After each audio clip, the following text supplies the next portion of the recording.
Hello, welcome to the Better Outcomes Show, where we explore the possibilities of a new healthcare. Each episode, we bring you a conversation with leaders across the healthcare industry, exploring topics ranging from new treatment techniques and interventions to novel service delivery methods and business models. And now your host, Rafi Salazar from Rehab Practice Solutions, a leader in patient engagement and retention strategy. Let's explore the possibilities of a new healthcare. Well, hey, everybody. Welcome to another episode of the Better Outcomes Show. If you're new, thanks for coming by and spending a little bit of your time with us. This is a show where we talk a lot about not just exploring the possibilities of a new healthcare within your own clinical practice, but also from an organizational standpoint, from a process of care standpoint. And what really makes this show, in my opinion at least, super cool is the fact that we take a bunch of information, a bunch of guests we have from all over the healthcare industry. They might be entrepreneurs, they might be frontline clinical staff, they might be researchers, and all of our conversations revolve around what we can do to help our patients become happy, satisfied, and successful after they come through our clinics or through our healthcare organizations or hospitals or whatever. So my guest this week is Jerry Durham. He's a physical therapist, and he's been in the field for about 27, 28 years, give or take, as a licensed clinician. And what really makes him unique, and why I wanted to get him on the show here, is that he used to run 3 physical therapy clinics out in California. And over time, given just the pressures from third-party payers and increased productivity demands and decreasing reimbursement levels, he took all 3 of those clinics and turned them basically out of network, so cash-based practices. So as a result of that move, he really had to understand patient experience. How do you sell in healthcare, which is something that we don't really talk about. Maybe that's an episode for the future about selling in healthcare. But he had to really understand, how do we get patients or prospective patients who might call the front desk and turn them into patients that show up for their appointments, that are engaged in treatment, and that, complete their course of care, which is, if you've read anything that I do or if you worked with me as a client, that's super, super important to me. That's what I'm all about, right? Patient retention, patient engagement. So we had a great conversation around what a clinic or an organization can do specifically with their support staff, their front staff members and their back office members, to help facilitate or help create a culture or an environment where patients are more likely to show up, they're more likely to be engaged in treatment, and they're more likely to have a positive experience in your clinic and in your facility. So if that sounds like something interesting to you, something you want to learn more about, then stay tuned for the episode, and we'll chat with him about what he calls front desk success. So without further ado, here's Jerry Durham from the Client Experience Company talking about front desk success. Well, hey, Jerry, welcome to the show. How are you? I'm very well. How are you doing this beautiful day? Oh, I can't complain. It's a Friday, right? Exactly. All right. So for those who don't know who Jerry Durham, the PT, is, why don't you give us a little background on yourself? What do we got? We got 27 years as a licensed PT, so 27 years in the profession. I early on worked in just about every setting there was, except for pediatrics and neuro rehab, for about the first 5 to 6 years of my career. And then finally went out on my own and then partnered up, and that journey was about 20-year journey of business, running a practice and a clinic, and then running a business. And then got out of that about 5 years ago now. Yeah, I think it's about 5 years. I get lost in the story, but about 5 years ago. And now working on basically taking, for lack of anything else, taking everything I learned in hindsight from those 20 years and going, here's the way I did it wrong. Don't do this. And as you and I both know, and most people listening to this, healthcare tends to focus on the providers primarily. And my big takeaway and where I am now is understanding this whole experience, the team role, the team role in patient success, the team role in business success, patient experience, patient life cycle, all those things. And that's what I'm doing now. So yeah, it's been a long freaking journey, man. 27 years, a long time. Yeah. You've got a whole bunch of experience. And I think at one point I found out about you because I was listening to a podcast years ago about you taking your practice, which was in network, and then pulling into cash and all that, and the importance of obviously understanding your patient relationship cycle, your patient life cycle, whatever you want to call it, as to convert those patients and get them to come in and stay.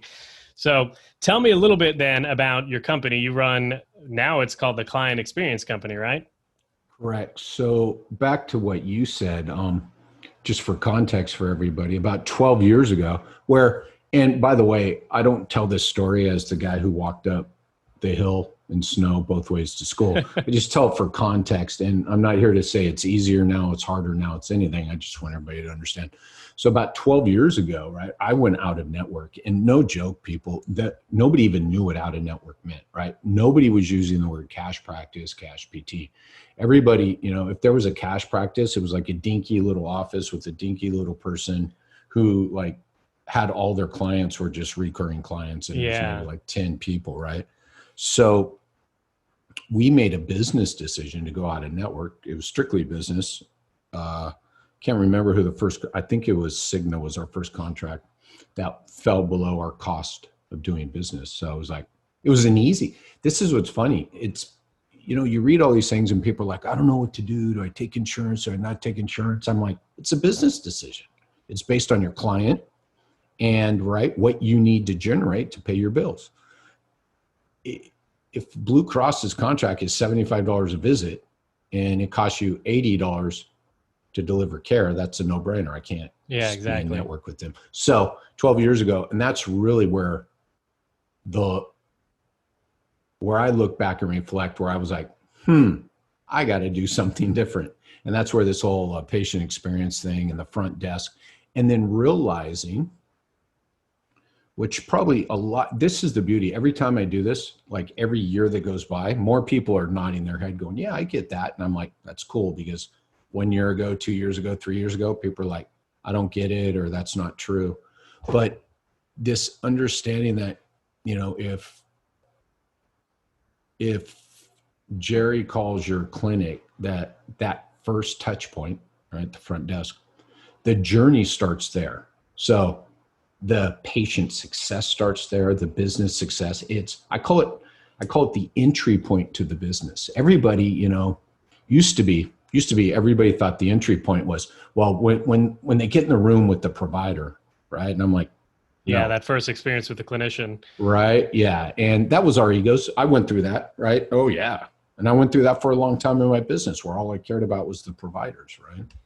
And so, just learning the value of all of a sudden, wait a minute, we managed and set expectations before they arrived. We built trust before they arrived, what I call a team alliance instead of therapeutic alliance.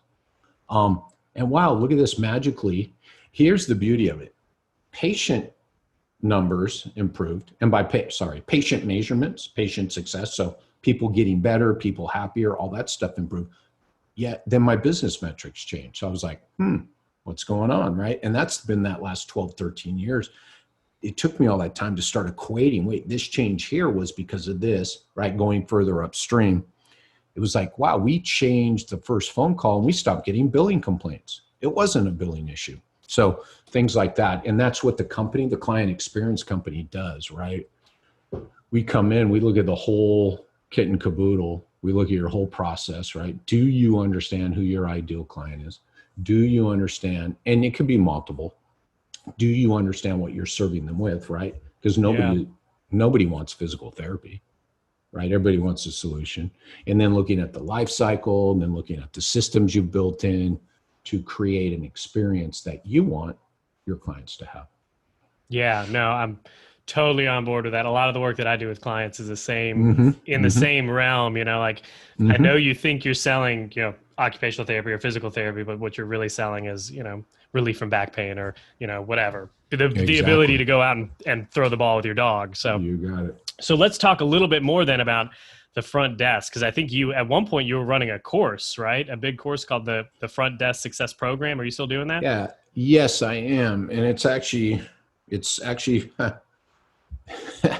so for context, just if someone's listening to this at a later time, right? This is October 1st, 2020. So everybody knows what happened in March of 2020. Yeah, exactly. Yeah.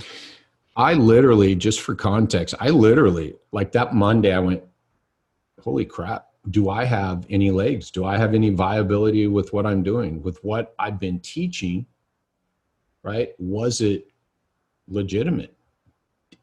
Do I need to change something? And what I found was, fortunately, I was working with a handful of people, right, before March and then through March, and still working with them. And I was able to compare the people who were doing what I preach, what I say will be a solution. And those people took, and by the way, we can measure this however we want, but they took less of a hit than other people did, right? They were able to ride out this. Nobody I work with has closed their clinics, right? Nobody I've worked with had to, I'm thinking everybody I've worked with kept all their staff, right? And and some got, and I'll say it out loud, some got the PPP loan, but some did not.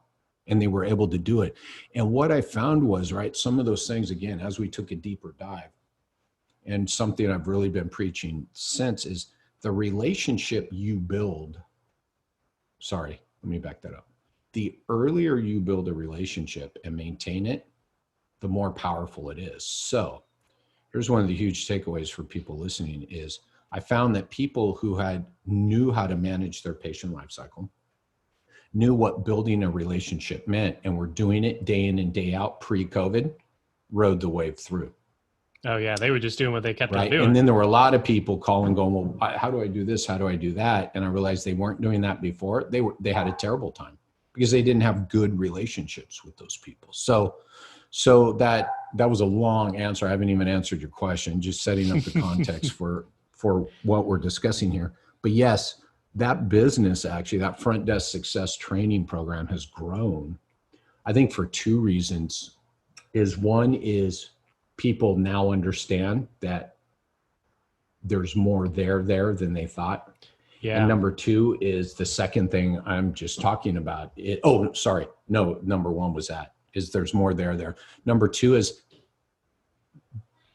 they've been able to hang on to their staff. They're a little slower. And so they're going, okay, let's train people. And they're not just training the PTs. So I do a 4-month front desk success training program, which is basically, right, how do we leverage this patient calling? How do we leverage this, what I call phase 2, which is initial contact with your company until they walk in the door? How do we leverage this to get increased arrivals, people who pay, people who stay, so complete a plan of care, and then people who do your marketing with you? And that's what I teach in the program. I'm really empowering that front desk. The first day of class, and before we even start, there's videos going, you are the vital link in this company. Without you, the providers have nothing to do. So, I mean, from day one, and the owners know it, from day one, these people are going, whoa. So, and that's what follows, is that you have a lot more control. You have a lot more power than you think. So I'm here to help make sure you use it for good and not evil. Yeah. Well, and that's the whole idea too, of like this team-based approach. At the VA, we rolled out relationship-based care, and it was the same basic principle. Like, everybody on the team needs to be communicating, needs to be basically having a solid relationship and solid communication, so that the client comes in and they feel, all right, these people, like, whether it be, an intake form they filled out, like, oh, you read that, you understand it, you know where I'm coming from, before they show up, right? Exactly. Yeah. And it's funny, and let's use that example real quick. Part of the training is even telling people. Part of my thing on the first phone call is, so Jerry, when you arrive on Tuesday to see your expert, Dr. Jane Doe, there will be 4 pieces of paperwork, right? It's stuff like that where you ease it into the conversation, and people are listening to the podcast, they can't see, but I'm doing this upward arc with my hand. I call it building the trust trajectory. So we want trust building before they arrive. you and I both know, if you ask, when is trust built? People say, well, when they get in the room. And I'm like, why can't we build trust earlier? That's what all this stuff is based on, right? I took all the research, managing, setting expectations, all the research, most of it, not all of it, was in the room with the patient, the provider. Then there's the therapeutic alliance, and I said, I'll never forget reading that going, why isn't there just an alliance built? Why can't they have a relationship with everybody in the business, right? Yeah, with the whole. And that's where I came up with this term, team alliance. Yeah. And so the goal is that trust is being built, expectations are being managed and met, and expectations are being set and met far before they ever walk in the door. Yeah. So the focus really is then on that front desk, that front person, whether it be a clerk or an office manager or whatever. How do you handle that? Say someone calls and says, Jerry's PT clinic, my back is killing me. I want physical therapy. When can you get me in? Yeah. So exactly. And then maybe you ask, how much will it be? Or maybe you ask, do you take my insurance? Do you take my insurance? Because basically what you just said with that tagged on to the end, that is every single phone call, give or take a little piece, right? So that's the first thing. People are always like, will there be scripts? I'm like, no, there's no script, because it's the same thing every time. So to your point, I teach what I call a process, right? So there is a process to be followed, and there is a template to be followed. And I'll share with everybody listening, right? The process I call is just how to communicate. And it's what I call how to communicate. Yeah, dude. Which, by the way, let me just tell you, when I first started teaching this, my personal relationship and my personal communication skills at home improved immensely. And I saw a difference. So this is not just like business communication. This is life. And I did not think for 1 second this would happen. I debrief with a lot of the students after, right? What was your biggest takeaway? I've had more than one person say, legitimately, Jerry, my relationship with my teenage son has improved since I started taking this class. I was like, what?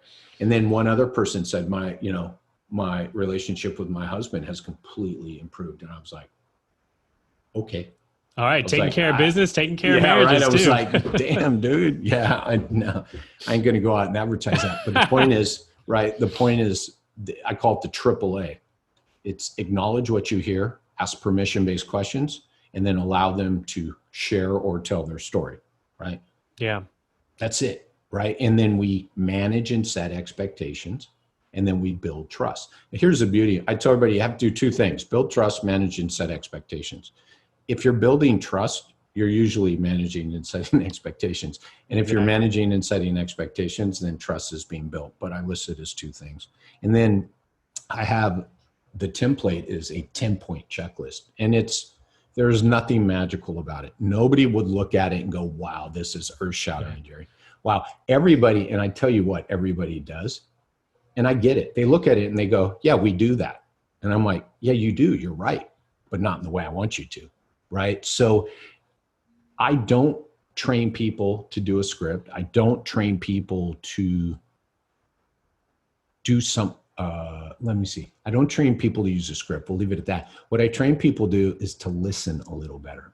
Yeah. Because if I ask you a better question, and I train people to ask better questions. If I ask you a better question, you'll answer 3 things I need. Right. Instead of, and you and I both know, can I get your date of birth? All right. And your address and your phone number. Okay. Did you see a doctor? Okay. What's your diagnosis? Right. Well, guess what? At the end of the phone calls I train, you get all that stuff. But you're going to hang up the phone. Here's something. I'll go a little deeper dive into this. So you use this process, you use the template. I tell people the ultimate test is 2 things. If I could be in both places at one time, the phone hangs up. I want to be able to ask the front desk person, why will they arrive?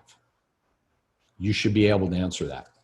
I want the person on the other end, they hang up, the potential customer who's scheduled, client, patient. And I want to go, was that call about you or was it about them? Both, if the person says that was all about me, I'm like, we're done. I don't even know I don't even need to know what went on at the other end. This is going to be successful. This Yeah, is exactly. starting out the trust trajectory. If you can tell me, right? So I do secret callers too. So I bring my experience of calling multiple clinics around the company to this. So if you can tell me why someone will arrive in your clinic, ABC physiotherapy on Tuesday at 10:30, then you'll be successful, because I can't ask the person. And stuff like, well, Yeah, an adequate why will answer they? isn't because they have back pain, right? Yeah, correct. So I was going to say, why will they arrive? Well, we got them scheduled for back pain. I'm like, but they could do they can get help with their back pain at the chiro, right? Yeah. The massage therapist, yeah. At the acupuncturist, yeah. The personal trainer, yeah. And I went, okay, so that's off the table, right? Well, they asked if they could get scheduled. We got them scheduled. I'm like, all 4 of those people have openings these days. That's off the table, right? So we start, and I actually have a list, but I have these 5 questions. But really, the first one, if you can answer why will they arrive in our clinic, because then you know what else I'm going to ask you? As you start getting better at this and you nail it, and I'm going to go, yeah, you're damn right, they're going to show up. Now I'm going to ask you, after the first phone call, why will they stay? How many front desk people do you think around this country are worried or can actually answer, yes, I know that Jerry will arrive on Thursday at 10:30 for these 3 reasons, 4 reasons maybe, and I know he's going to stay because of these 2 more. Yeah. That's what we train for, man. I tell you, if I'm going to tell you you're as valuable as the providers to the company, then you're going to have to bring this stuff. And again, people get freaked out because it's not what they were hired into. They were hired to be Clerks, customer service, clerks, paper pushers. So yeah, it's been an interesting run with the training. I've had really, really, really good classes, and I've had really bad classes. Yeah. Yeah. How much of that too, that expectations that they're supposed to be managing on the patient side, how much of that going into it when like maybe a clinic manager or an owner is looking to hire, they need to be doing that with their front staff. Like, listen, we're hiring you, and it's not just to plug in the schedule in or drop the charges. We're looking for you to do X, Y, Z, right? Yeah. When I say I've had bad classes, for context, I tell people all the time, when I do a call and I say that was a bad call, I say, you know who I blame? The people you just said. I've never blamed a front desk person for a subpar call. Why? Because they were trained, or they weren't trained, and they're doing exactly what they believe they should. So it's not their fault. It's never, I'm going to argue, I probably shouldn't say it's never their fault, yet I'm not going to blame them ever until it's proven otherwise. Back to your point. So anytime I've had a bad class, I go back to the clinic managers, I go back to the owners. I'm like, you guys did not set them up for success. Yeah. So what are a couple things that a owner could do to set up their front desk for success in this area? Yeah, great question. That's a really good question. And so good. Someone listening can take this home today. Your front desk has 3 roles, okay? Your front desk has 3 roles, and I'm going to oversimplify them first to really get it in your head. You have the voice of the company, you have the face of the company, and you have the back office. Now, if you think about that already, you kind of know what I'm going to say next. Here's what we've done with that. We've taken our front desk, and whether we acknowledge that or not, or right now we're saying, yeah, I get it, but we put them into the pot called the front desk, and we stirred them all up and just said, all of you go be all 3 of those. So you hire 4 people, you hire 2 people, right? You expect them to be the voice, the face, and the back office, yet everybody is going to probably be good at one of those, and or they're not going to be good at all of them or whatever. So it's just this constant battle of, right, I need you to get, dude, the worst, I cuss a lot. I cuss more than most people do. Yet the worst thing you could possibly say, there's 2 words I never say, even as much as I cuss, probably 1 or 2 words I never say. Yet, right, what is the job of the front desk? If you tell me it's to get people scheduled, you might as well have just said the worst words on the face of the earth to me. Right? You hire someone and say, I need you. And by the way, I always say during the interview or after you onboard them, you say, okay, here's all 15 things I need you to do every day. All 15 things of these need to be done. And then I hire someone behind you. I show them the same list. All 15 of these need to be done. I hire someone behind you, all 15. So everybody keeps coming in, and we're all what I call great taskmasters and paper pushers. And by the way, number 9 on the list is answer phones, schedule patients, and get them rescheduled. And I'm like, all these are not equal. Yeah. Right? Not only are they not all equal, but not everybody's going to be good at all the same things. So again, if you come at it going, I need a salesperson, the voice of the company, I need a retention/customer service delivering person in the clinic, the face of the company, and then I need back office support. Now all of a sudden you can go, okay, I'm posting for this, I'm posting for this, I'm posting for this. So the best way to set yourself up for success is first understand you need 3 roles filled, and then make sure you write out the job description appropriately and you advertise appropriately.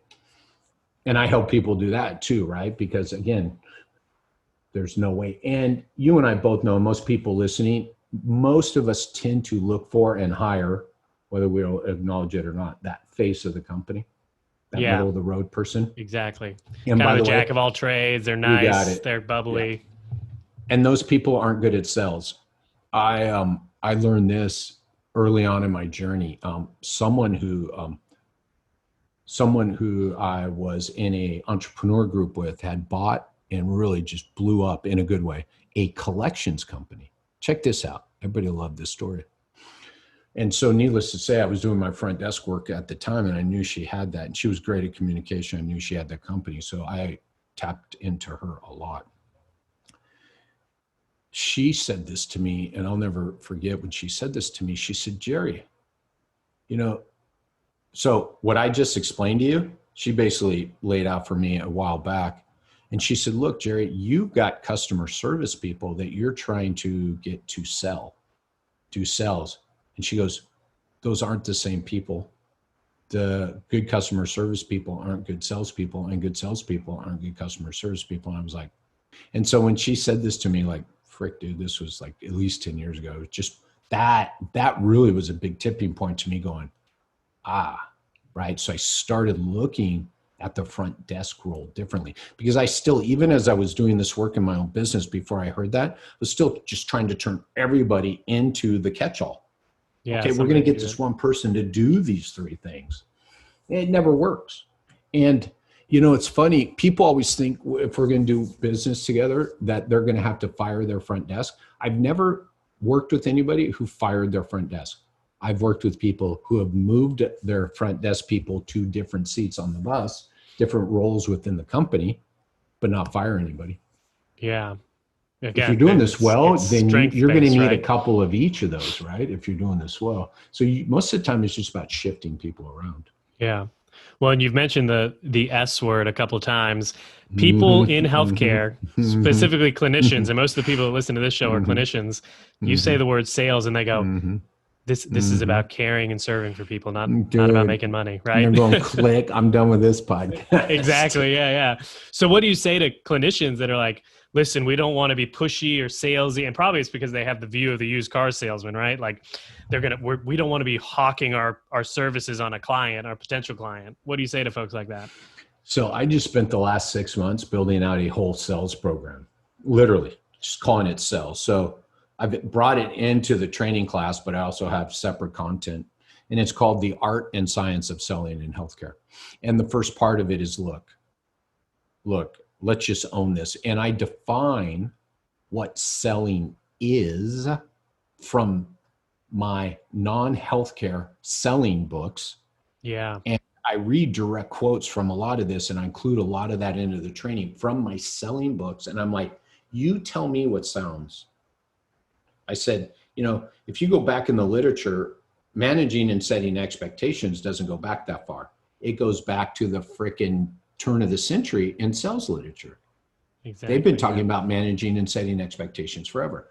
If you talk about getting someone's story, a great salesperson knows more about that person than you do. So what I finally decided to do was just go, look, we're going to define our terms. Okay. So I'm going to say the word selling, and you need to get over it. And we need to own, you need to do that, because when I start reading these definitions to you, you're going to have to acknowledge that they come from the selling literature, not the healthcare literature, and that anything in the healthcare literature along the lines of building trust, building an alliance, building a relationship has already been written in the sales literature. So, and I again, these definitions from my selling books, I don't remember them specifically because they're still new to me, but they're dead on. If I just put it on a piece of paper and said, doesn't this sound awesome? I mean, if you did this with every patient, wouldn't you be successful? I'd have 1,000 people in a room all agreeing 100% yes. And I'd be like, that's straight out of my out of a selling book. Yeah, that's absolutely true. It's just like, we got to move on. And you know what I love to say at 53 years old and 27 years in this, they're like, even today, right? No, selling, we don't do that. I'm like, I know, that's how we got to be where we are today. And this system is so effed up. So how about we start owning the fact that we need to be better at building relationships, managing expectations, right? Building trust, all which, by the way, all that is in every sales book I've ever read. Yeah, absolutely. You know, I love reading. I read those books. You know, the biggest one that I read just recently was Let's Get Real or Not, Let's Not Play. It's all about transforming the buy-sell relationship. And I was talking to a client the other day, and they were talking about something simple. And I was like, well, what's the client's desired future state? You know, like that's what you need to be focused on. That's what you're selling them. Yeah. But they can't, the idea of like, I guess most people think, okay, I'm going to sell. And the image that pops in their head is just like this fat, overweight, chain smoking car salesman. You know, we all did it. We all did it, right? I did it, you know, and I went through a phase. Oh, we don't sell. Even after I started that's why I say it was a practice at one time. Even after I started my own business, quote unquote, it was a business in the loosest sense, right? Oh, you know, business doesn't really belong. Selling doesn't really belong. We just have to do these things. And, you know, most people who will say that, and then you ask them what they do, I'm like, you still define selling and running a business in that world. You know, it's funny. And then people turn around and then, well, we don't sell. And then I listen to the first phone call and I'm like, you're exactly right. So what's your drop-off rate? What's your arrival rate? Right? I'm like, you're right. You don't sell. Yeah. In your experience, how many, like as a percentage, how many folks that call into a physiotherapy clinic and schedule in your standard run-of-the-mill, you know, chain PT place don't show up? Or they show up and then they don't complete their plan of care. Let me give you drop-offs. I think drop-off I'm finding, and I'll tell you why I want to give you drop-offs. I say drop-off is if I said you could only measure one metric in your business, which will tell you, by the way, this is what I love about this and we're going to say drop-offs. It'll tell you about what's happened in the past and what you're looking towards in the future. Drop-offs is the single best measure of your business. Yeah. And you're talking course of care completion, right? Correct. Yeah. So the opposite of, I call it the dark side. Yeah. Right. So it's the dark side of a completed course of care.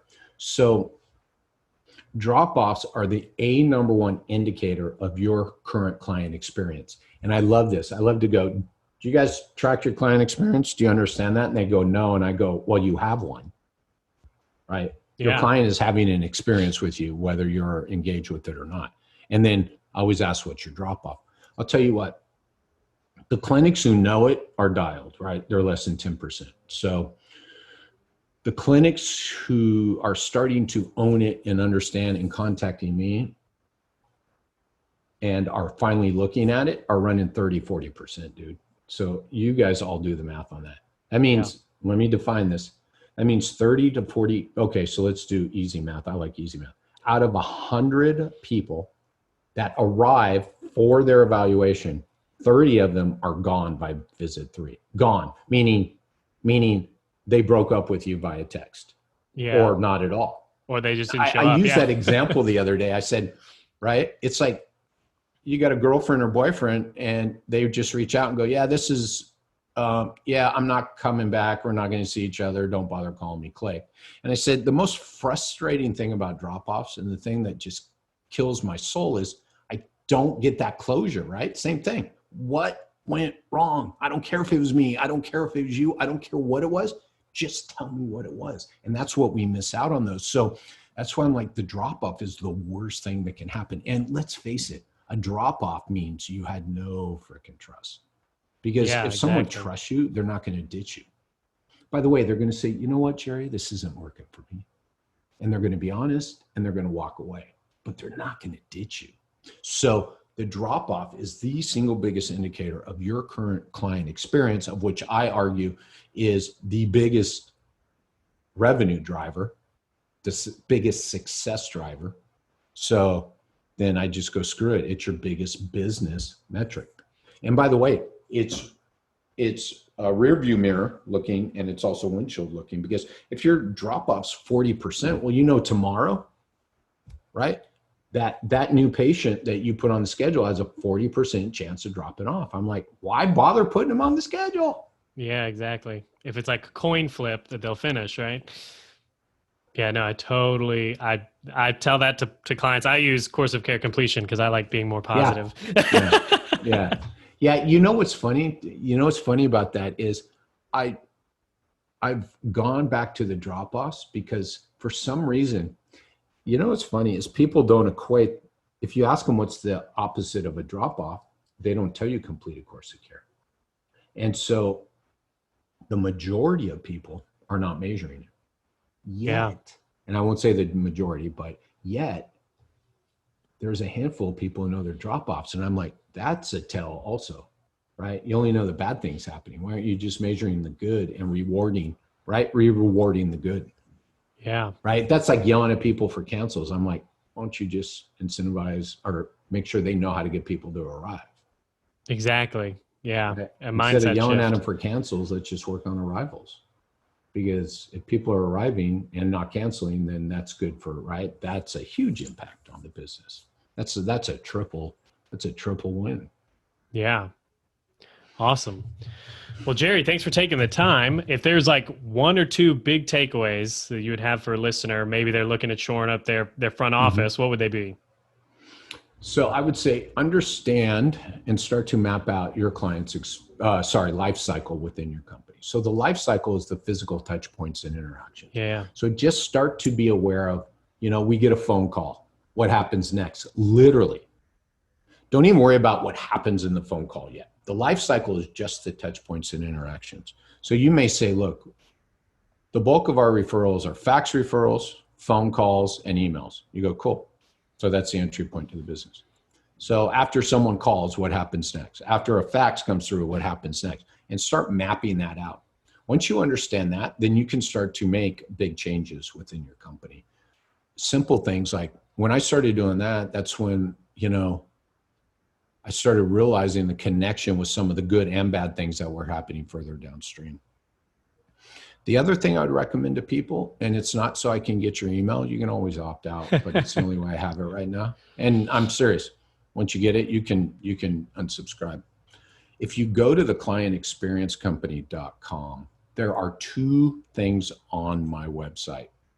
Hold on, I got to make sure, dude, because they sound a lot alike. Let me pull it up. There are two things you can download or click on, which will require you, yes, to leave your email behind.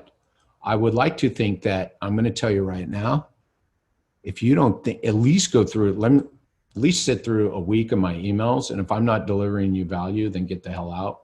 But I'm going to argue the email I sent out today, and I'm not going to offer it to anybody because they weren't on my list. I took most of everything we have, and including this list I'm going to tell you, and I put everything in one email and just said, here are the 5 links, go download all this and start using it tomorrow. I'm not going to sit here and BS you to join this and watch this. Okay, if you go to the clientexperiencecompany.com, the smaller box that's not dark green says download the 10 steps to a successful new patient phone call. That is my 10-point checklist for your first phone call. You can use that regardless of if you know your patient's experience, regardless of if you know your patient's life cycle. It does not matter. You can use that checklist. That checklist, I tell you the 10 things you need to collect, and then I tell you how and why to collect them in that. And it's just free. It's free. Sorry. You will have to enter your email. Give me a week, look at the emails, and then decide to opt out. But that'll get delivered right away. There is huge value in that. And because if you read through that and got your front desk to buy in, if you got one more arrival, this new patient arrival this month, you tell me how much that's worth. If you got someone not to cancel, right? So the map out your client life cycle, and then in the meantime, download that 10-point checklist, because you can use that in your clinic tomorrow and start to see some of the impact that your front desk can have. Awesome. Well, where can people find you? I know you just mentioned your website, but give us all the places, right? Because you're on the Twitters too. Yeah, but Twitter, dude, I'm just gonna say for everybody, we already set the context. Yeah, I'm not between my baseball and politics right now. It's not a G-rated Twitter account, Dude, folks. no, it's. By the way, I love to tell everybody everything I tell you, everywhere you go.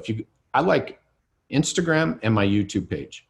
And by the way, everywhere is Jerry Durham PT. Okay. So it's my name, my full name. So you should expect full transparency. You will get me and my poodle this afternoon, me and my girl, my dog. We were out and about walking Philly, and you'll get sights from Philly today from me on my Instagram, in between some stuff that you can use with the front desk. So I would go to my Instagram, Jerry Durham PT, and I would send everybody to my YouTube page that I finally have. I have over 35 videos on there. It's all free. Nice. And they're awesome. training, and I've got them categorized. That's Jerry Durham PT on YouTube. I tell you, anybody who has the patience, I'm just going to throw it out there. Anybody that has the patience to go through all those videos and sort them will go through my training program. It's my training program. They're all there. It's all there. I'm not going to BS anybody. So if you have the patience to do it and you want to train someone, you'll have to, and I didn't throw them out of order to throw you off, because I tried to sort them, but you're going to have to watch them, because even I've gone back through some of them and we're confused a little bit with, wait, what was in there? So again, if you have the patience and you want to, and most of them, not all, are 30 minutes or less. Nice. Yes. Watch them on a So lunch Jerry break. Durham PT, subscribe to it, because I upload at least one video a week, and it's at about 35 right now. Cool Plus, deal. I have a folder which I'm proud of. It's called The Wisdom of Others. So I find other videos, or maybe I did an interview like this with someone. I drop that in The Wisdom of Others. So I send people to other places too, right? There are people out there that are far better than me at doing certain things. So I like to make sure people can get that expertise. And I might even throw in a Beastie Boys video every once in a while. Awesome. Well, thanks for taking the time, Jerry. Well, thank you for having me on. You know, I love talking about this, and I know, because I see your emails and I see your content, and I know you have a grasp of this. Like, you know, when I said drop-offs, you knew that the completed plans of care are what we should strive for. And so the fact that you know that is, you know, you're thinking, in my opinion, in the right place to make other people successful too. So I'm always happy to chat with people about this who get it too. So. Cool deal. Well, thanks very much. Have a good one. Yes, sir. Well, I hope you enjoyed that interview with Jerry Durham from the Client Experience Company. I think it's always interesting. Again, this theme keeps reoccurring in all of the interviews and all of the guests, it seems, that come onto this show.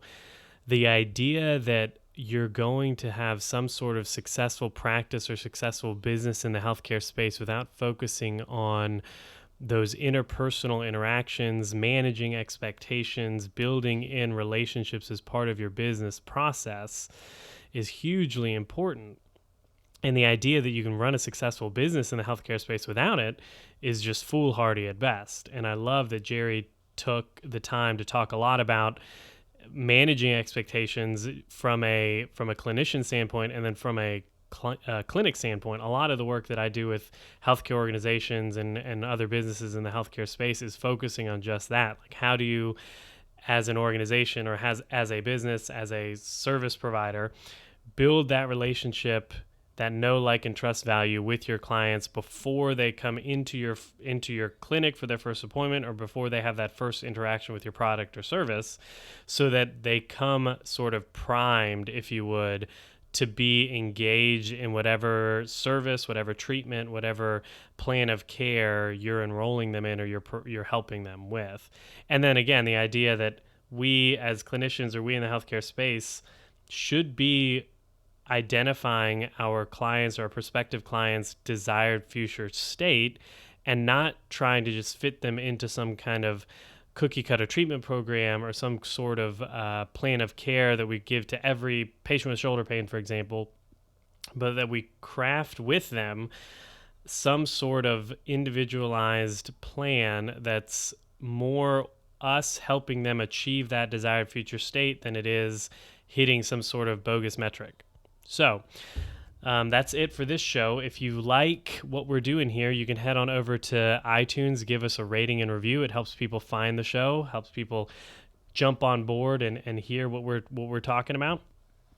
Or you can go to www.betteroutcomes.show. You can sign up for our email list there, and what we do is we'll send you a copy of every new episode whenever we drop them. We drop interviews every other week, and every now and then you get a bonus episode that might be another interview, or might just be me chit-chatting and answering questions that I might get in an email, or an interesting conversation I might have with a client that I think is worth sharing.